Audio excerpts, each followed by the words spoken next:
여러분 안녕하세요. 파인만의 렉처스 on 피직스 시간입니다. 이번 챕터에서는 챕터 10 운동량의 보존에 대해서 말씀드릴 것인데요. 자, 이제 그 유튜브를 좀 보니까 이제 파인만의 렉처스 on 피직스 이 책을 리뷰를 한 채널들이 몇 개 보이는데, 이제 보니까 가장 많이 리뷰를 한 채널이 이 챕터 10까지 리뷰를 했더라고요. 이제 제가 챕터 11을 하게 되면 제가 이제 유튜버 중에서 국내 유튜버 중에서는 제일 이 책을 리뷰를 많이 한 채널이 될 것 같습니다. 아주 기념비적인 어떤 단계에 와 있다고 생각이 드네요. 그래서 이번 챕터에서는 운동량이라는 것이 보존이 된다는 그 얘기를 할 텐데, 운동량 저번에 이제 말씀드렸듯이 운동량은 벡터고 질량 곱하기 속도로 정의가 된다, 이렇게 말씀을 드렸습니다. 그래서 요 양이, 물리량이 보존이 된다는 얘기를 하는데, 예전에 이전 챕터에서 에너지 보존에 대해서 얘기를 했죠. 에너지 파트에서 에너지가 보존이 된다. 그러면은 뭐 에너지도 보존된다고 하고 운동량도 보존된다고 하고, 그럼 보존이 되는 게 또 뭐가 있느냐 한번 싹 정리를 해줬으면 좋겠다 고 생각을 하시는 분들이 계실까봐 제가 이제 이 세상에 있는 이 세계의 보존 법칙을 싹 한번 정리를 하고 넘어가려고 합니다. 보존 법칙에는 6가지가 있습니다. 그래서 정리를 하면은 1번 우리가 잘 아는 에너지 보존 법칙,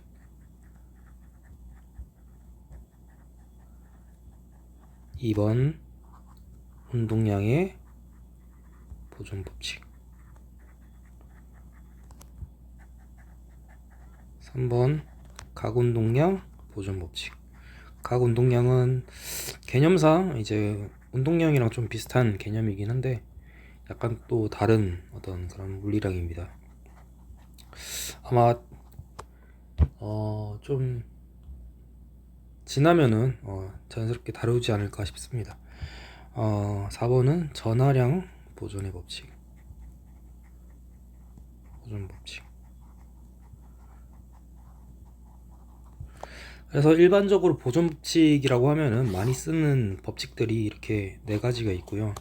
5번, 6번은 좀 제너럴하진 않아요. 이게 제너럴하고,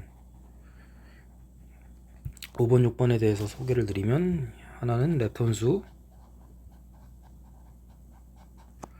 보존 법칙, 6번은 바리온수 보존 법칙. 그래서 렙톤과 바리온, 이거는 사실은 뭐 입자 물리학에서 사용을 하는 보존 법칙입니다. 그래서 입자 물리학 분야에서는 어떤 프로세스가 일어날 것인지 어떤 제한 조건을 걸 때 굉장히 유용하게 사용되는 이제 그건데, 제가 이제 전공이 입자 물리학이다 보니까 조금 더 짚고 넘어가겠습니다. 이게 기본 입자 물리학이 결국에는 뭘 하는 거냐면은 이 세상이 무엇으로 이루어졌고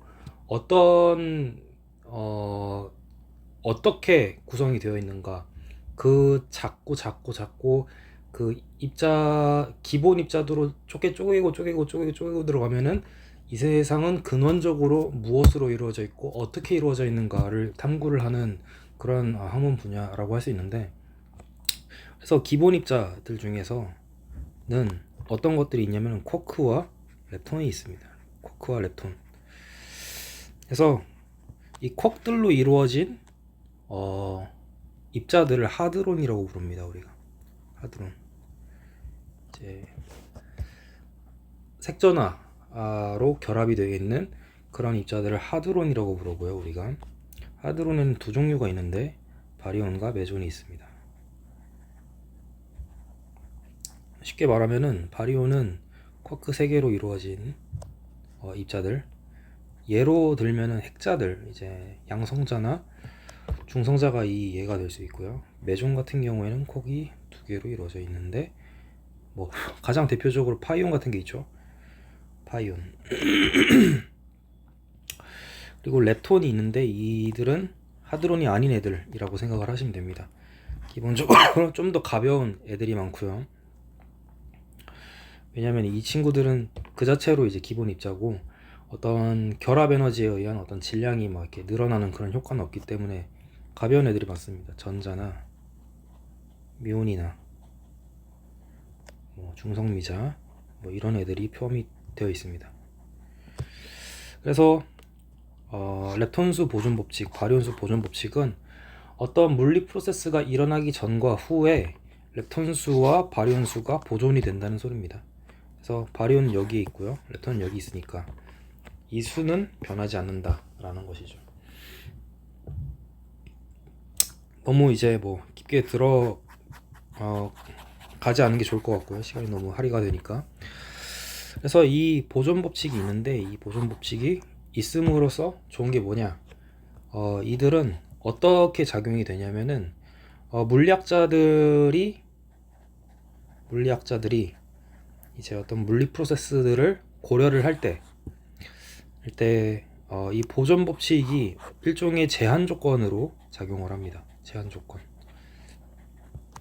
조건으로 작용해서, 예를 들어서 우리가 막 고려를 해야 되는 경우의 수가 이 정도까지 있다고 하면은 이 보존 법칙이 만족하는 것만, 이 보존 법칙이 성립을 하는 거 우리가 알고 있어요. 그러면은 보존 법칙을 만족하는 프로세스만 고려를 하면 되는 거예요. 그러니까 이 보존 법칙이 성립하지 않는 나머지 경우의 수는 다 무시를 하고 이것만 고려를 하면 되는 거죠. 보존 법칙이 성립하는. 그래서 이제 이 제한 조건으로 인해서 물리학자들이 일을 하기에 매우 편해진다. 약간 이렇게 생각을 해주시면 될 것 같습니다. 자, 그러면은 이제 책으로 들어가서요. 책의 챕터는 무엇이 있는가? 10의 1이 뉴턴의 제3법칙. 뉴턴의 제3법칙이고요. 뉴턴의 운동법칙에 세 가지가 있는 거 기억하시나요? 이제 복습을 하자면은 운동법칙에는 세 가지가 있는데, 1번이 관성의 법칙, 2번이 가속도 법칙, 3번이 이제 그 작용 반작용 법칙입니다. 법칙이고요. 자, 그럼 뉴턴의 3법칙은 이거를 말하는 거고, 이 작용 반작용 법칙이 이 운동량의 보존과 무슨 관계가 있느냐에 대해서 얘기를 드리겠고요. 2번은 운동량의 보존.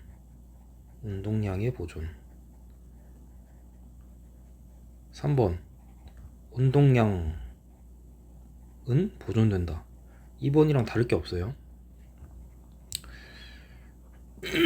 그래서 2번, 3번은 묶어서 이제 말씀드리도록 하겠습니다. 4번은 운동량과 에너지. 운동량과 에너지는 어떻게 결부가 되는가? 여기서 운동량과 에너지인데, 여기서 말하는 건 운동 에너지를 말하는 것 같아요. 5번 상대론적 운동량. 운동량에 대해서 다루겠습니다. 운동량이 그러니까 매우 클 때, 그러니까 이 속도가 거의 빛의 속도에 가까워질 때, 이 상대론적 운동량은 이 운동량의 상대론적인 어떤 코렉션을 하려고 하는 것 같아요. 그래서 이렇게 한번 넘어가 보도록 하겠습니다. 그러면 이제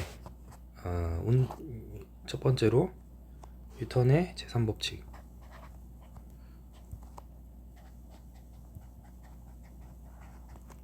제3법칙은 작용 반작용 법칙이고요.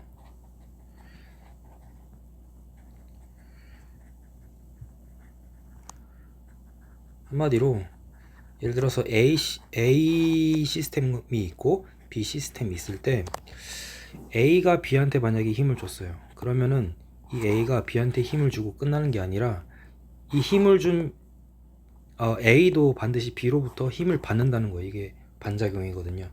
그래서 이게 작용이고 힘을 준 거를 작용이고 그것에 반대 방향으로 받는 힘을 반작용이라고 하는데, 한마디로 이 작용 반작용 법칙은 뭐냐면은 작용과 반작용은 크기가 같다. 크기가 같고 방향이 반대다 라는 것입니다.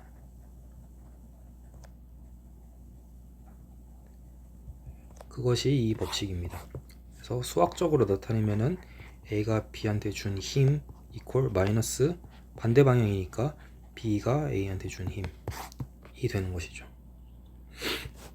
자, 그러면은 이 작용 반작용 법칙으로부터 어떻게 이 운동량의 보존 법칙을 유도를 해낼 수 있는가. 그래서 이거를 전체 시스템이라고 했을 때 힘은 우리가 가속도 법칙에 따라서 ma라고 우리가 저번에 설명을 드렸어요. ma. 그리고 가속도가 무엇이냐, 속도의 시간 미분이다. 근데 이 질량이 시간에 대한 상수니까요, 미분 안쪽으로 넣을 수 있죠. mv. 그렇기 때문에 요것이 다시 아까 이게 p니까요, 이제 운동량이니까 이렇게 고칠 수가 있습니다. 그래서 힘은 운동량의 시간 미분이다, 이렇게 정리가 가능합니다. 힘은 운동량의 시간 미분이다. 자, 그러면은 예를 들어서 FAB가 P1의 시간 미분이다, P1의 시간 미분이다 라고 하고요. 그리고 FBA가 P2라고 가정을 해봅시다. 써봅시다. 그러면은 이렇게 정리가 되겠죠, 이 식이. 자, 그러면은 요 양변을, 요거를 좌변으로 옮기고요, 시간 미분으로 묶으면은 이런 식으로 정리가 될 겁니다. 자, 그러면 양변에 부정적 분을 한번 해보죠. 그러면은 이 미분은 사라지고 이 친구는 P1 플러스 P2는 어떤 상수다, 한마디로 시간에 대해서 보존이 된다. 전체 운동량이 한마디로 이 전체 시스템에서 운동량은 보존이 된다. 전체 운동량은 보존이라는 결론을 내릴 수가 있습니다. 이 식으로부터, 이게 뉴턴의 3법칙이었죠. 으로부터 이러한 어떤 운동량 보존의 원리에 대해서 우리가 유도를 수학적으로 해낼 수 있었습니다. 자, 이런 식으로 뉴턴의 3법칙과 운동량의 법칙의 보존은 결부가 되어 있었다. 자, 그러면은 그 다음이 운동량의 보존이 된다는 것을 한번, 운동량의 보존 된다는 건 알겠는데 이걸 어떻게 써먹느냐 한번 얘기를 해보도록 하겠습니다. 10의 2에 그리고 3의 운동량의 보존.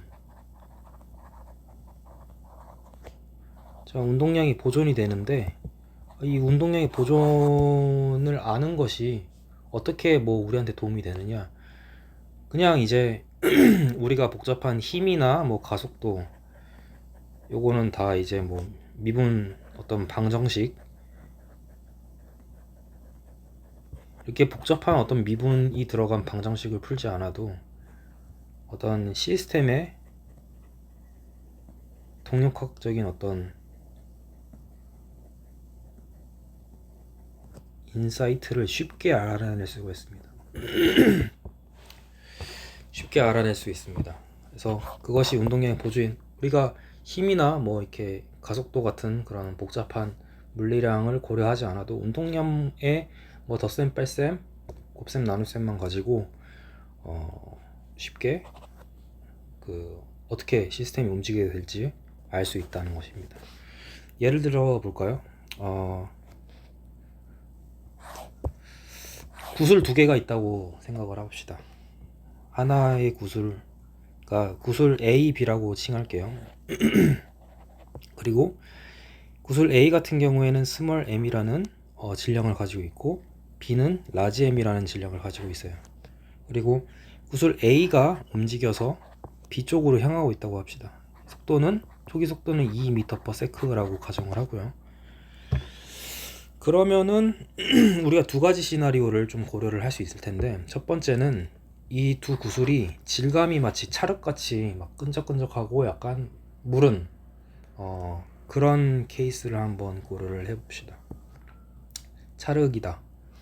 그래서 A 찰흙이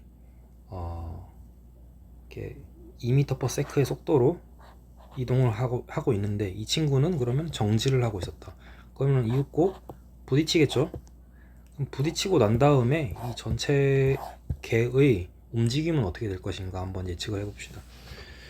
그러면은 이 전체의 운동량 우리가 계산이 가능하겠죠? 움직이는 건 이 친구 뿐이니까요. 얘만 계산하면 되죠. 그러면은 이제 P total equal MV니까요. 이 V가 2니까 2M이 될 겁니다. 이거 뭐 이렇게 굳이 단위를 쓰면은 킬로그램 미터/세크가 되겠지만은 요거는 일단은 이렇게 말하기 힘드니까 좀 생략을 하도록 하고요. 2 스몰 m이 될 겁니다. 근데 우리가 운동량 보존에서 뭐라고 했어요? 그 충돌 이후에도 어떤 물리 프로세스가 일어나기 전과 후에 상관없이 이 전체의 운동량은 보존이 된다라는 것이 결론이었죠. 그래서 이 EM이라는 운동량은 여기 시스템 안에서 변하지 않습니다. 그래서 차를 것 같다고 했으니까 이 충돌 이후에는 이 친구들이 이렇게 그리면 안 되지. 충돌 이후에는 이 친구들이 딱 붙어가지고 같이 움직이게 될 거예요. 이게 구슬 두 개가 같이 똑같은 방향으로 똑같은 속도로 이동을 하게 될 겁니다. 요거를 만약에 충돌 이후에 이 시스템의 속도를 V'이라고 한다면은 어떻게 계산을 할 수 있을까요? 이거는 변하지 않았으니까 이 small m equal small m 플러스 large m V'이 되겠죠. 이거는 충돌 후의 운동량, 충돌 전의 운동량. 그렇기 때문에 이 V'을 어떻게 계산을 할 수 있냐면은 EM M 이 스몰 m을 스몰 m 플러스 라지 m으로 나눈 값이 될 것입니다. 이렇게 되고요. 이게 무조건 1보다 작기 때문에 이 친구는 2보다 작을 겁니다. 그래서 V'은 2보다 작은 얘의 초기 속도보다 느린 속도로 같이 붙어가지고 이동을 할 것이다 라고 예상을 할 수 있습니다. 어떻게 그 운동량 우리가 뭐 이렇게 뭐 미분이 들어간 어떤 그런 복잡한 식을 풀지 않아도 간단한 사칙 연산만 가지고 우리가 충돌 이후에 얘가 이렇게 움직이겠구나 라는 것을 유추를 할 수 있었어요. 이것이 운동량의 보존을 알므로써 우리가 얻을 수 있는 어드밴티지입니다. 또한 케이스 2를 한번 고려를 해보죠. 이번에는 완전 탄성체, 이 두 구슬이 완전 탄성체라고 가정을 해봅시다. 그럼 어떻게 되냐면은 A 구슬이 아까와 같은 똑같은 조건으로 움직이고 있고요. 2m/s로 이쪽으로 향해서 B 구슬에 부딪힌다고 해봅시다. 그러면은 이게 완전 탄성이라고 하면은 이 친구가 가지고 있는 운동 에너지를 전부 다 이 친구한테 주고 본인은 가만히 있게 되는 거예요. 얘는 오다가 충돌하고 그 자리에 서버리고요. 이 친구가 모든 운동 에너지를 이어받아 가지고 움직이기 시작하는 겁니다. 그렇게 됐을 때 이 친구의 속도는 어떻게 될 것인가 계산을 해볼까요? 이제 아까처럼 P 토탈은 아까와 같은 EM이죠. EM 이퀄 근데 이번에 움직이는 친구가 이 친구 하나니까요. M 라지 M V' 되고요.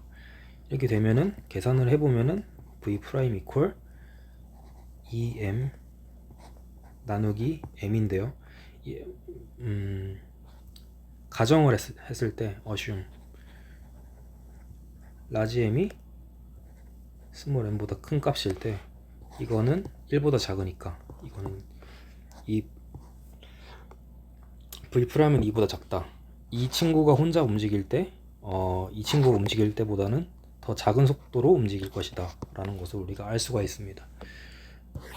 이런 식으로 이제 운동량의 보존의 법칙에 대해서 우리가 알고 있으면은, 이 시스템 전체에서 운동량이 보존이 된다는 것을 알고 있으면, 이것만 가지고 그냥 사칭 연산만 가지고 쉽게 충돌 전후에 어떤 다이내믹스에 대해서 우리가 인사이트를 가질 수 있다라는 것을 알 수가 있습니다. 그 다음은 운동량과 에너지. 운동량과 에너지인데요, 이게 10의 4. 운동 에너지가 어떤 관계에 있느냐. 자, 요건 쉬워요. P가 mv라고 했죠. 그리고 운동 에너지 같은 경우에 어떻게 계산이 된다? 2분의 1 mv 제곱입니다. 그러면 이 식에 대해서, 그러니까 이 운동 에너지를 P에 대해서 나타내려면 어떻게 해야 될까요? 우선 P를 제곱을 해봅니다. 그러면 m 제곱 v 제곱이 되죠. 그럼 우리 v 제곱을 만들었어요. 그러면은 이게 되려고 하면은, 이 친구는 단순히 이제 상수라고 했으니까, 질량은 상수니까 p 요거에다가 2m분의 1을 곱하면은, 2m분의 1을 곱하면은 m 하나 지워지고요, 2분의 mv 제곱이 되죠. 그래서 이렇게 표시가 가능합니다. 운동량과 운동 에너지 사이에는 이런 관계가 성립을 합니다. 그래서 운동 에너지 같은 경우에는 운동량의 제곱이랑 비례를 하고요. 우리가 아까 전에 이제 두 가지 케이스를 조금 다뤘었죠. 이 찰흙이 있어가지고, 이게 구슬이 찰흙과 같은 어떤 그런 성질을 가지고 있어서 둘이 분리되지 않고 딱 붙어서 이동하는 경우, 또 이제 운동 에너지를 완전히 트랜스퍼 해가지고 이제 이 친구는 정지를 하고 이 친구는 떨어져서 또 따로 움직이는 그런 경우를 우리가 케이스를 고려를 했는데, 이런 식으로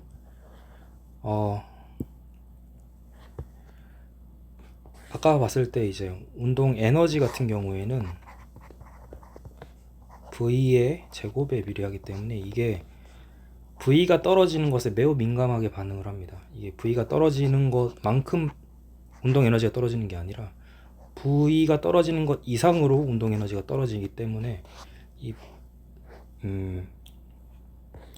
그래서 이런 식으로 운동 초기 속도보다 훨씬 더 이제 속도가 느려지게 움직이는 이런 케이스에는 운동 에너지가 보존이 되지 않습니다. 그러니까 운동 에너지의 손실이 극대화되는 케이스라고 할 수 있어요. 이런 케이스는 운동 에너지 극대화가 아니라 운동 에너지의 손실이 극대화되는 케이스. 이런 케이스를 우리가 뭐라고 부르냐면은 완전 비탄성 운동이다 라고 얘기를 하고요. 이런 식으로 운동 에너지가 최대한 보존되는, 운동 에너지가 보존되는 케이스, 보존 맥스인 케이스가 완전 탄성 운동이라고 합니다. 그러면 실제의 우리 세계에서 일어나는 충돌 사건 같은 경우에는 이게 비탄성 운동일까요? 탄성 운동일까요? 우리가 주변에서 보고 있는 이런 이제 세계에서 충돌이 일어나면은, 요거는 완전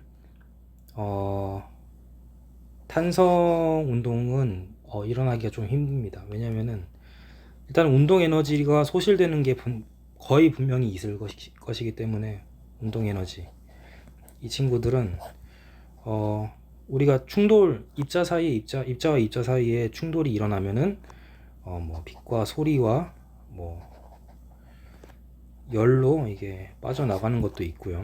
이런 식으로 V가 작아짐에 따라서 운동 에너지가 소실되는 그런 효과도 있기 때문에 거의 대부분 비탄성 운동이다 라고 할 수 있습니다. 가장 탄성 운동에 가까운 운동은 무엇이냐?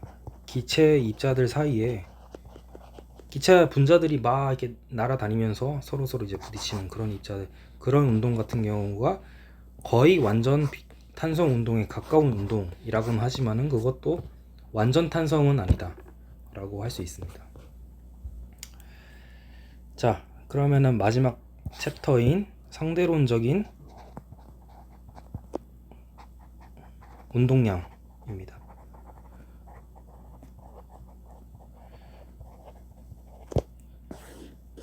이게 다음 슬라이드로 넘어가서 상대론적인 운동량은 무엇이냐?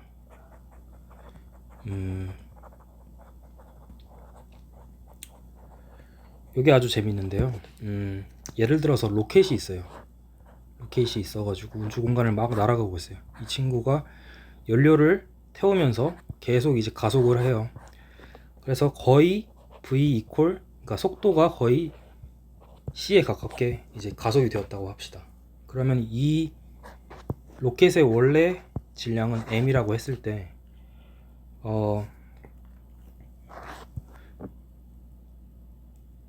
이 로켓이 가속이 될 수 있는 거는, 이게 아주 재밌는 사실인데, 우리 세계에서 일종의 어떤 그 제한 조건 같은 게 상당히 있습니다. 제한 조건. 아까 그 보존 법칙도 그렇지만은 제한 조건, 대표적인 제한 조건이 뭐예요? 질량을 가진 질량체들은 빛의 속도 이상으로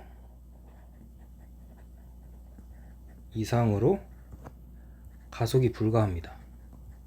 만약에 가속이 되게 된다면은 상대론에서 예견을 하기, 그러니까 시간이 역행하지 않는 이상, 질량체는 빛의 속도 이상으로 가속이 할 수가 없습니다. 그러면은 우리가 만약에 이 친구가 이 로켓이 속도가 빛의 속도의 99.9999999%까지 가속이 됐다고 한번 해봅시다. 빛의 속도에 무한히 가깝게 가속이 됐어요. 그런데 계속 에너지를 줘가지고 가속을 시켰을 때 어떤 일이 일어날까요? 더 이상 이제 올라갈 곳이 없으니까 C 이상으로는 가속이 안 된다면서요. 그러면 가속도 안 되고 어떻게 됩니까? 라고 했을 때, 이때 이 질량이, 그러니까 로켓의 운동 상태를 바꾸기 어렵게 만드는데 에너지가 사용이 됩니다. 한마디로 그러니까 로켓의 관성을 증가시키는데 에너지가 사용이 됩니다. 그러니까 이쯤 되면은 더 올라가면은 빛의 속도가 되니까요.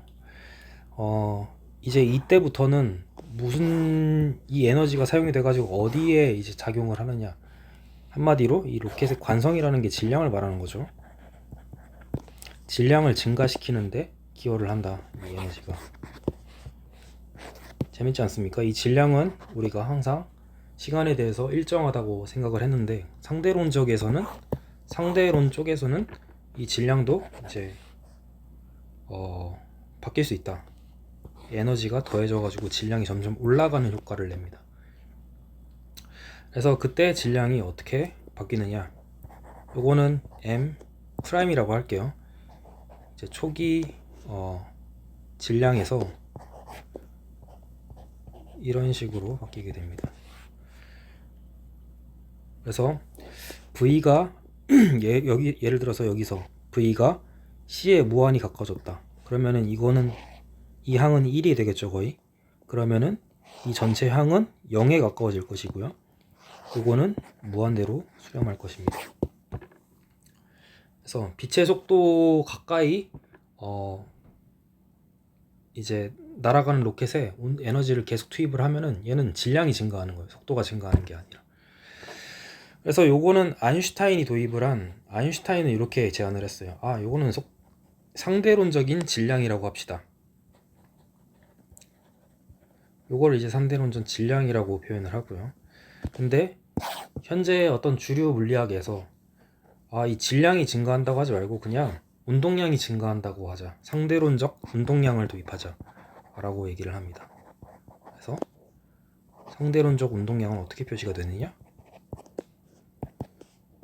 P 프라임 이퀄 이것도 마찬가지예요. 이런 식으로 표시를 하고요.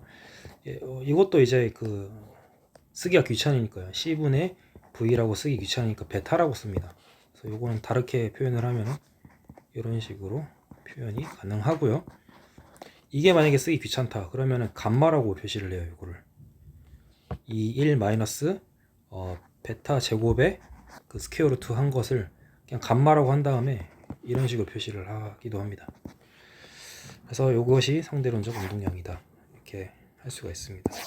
그래서 책의 내용을 좀 커버를 했고 파이만 렉처스 온 피직스 이번에 이제 챕터 10 운동량의 보존에 대해서 좀 다뤄보았습니다. 들어주셔서 감사합니다.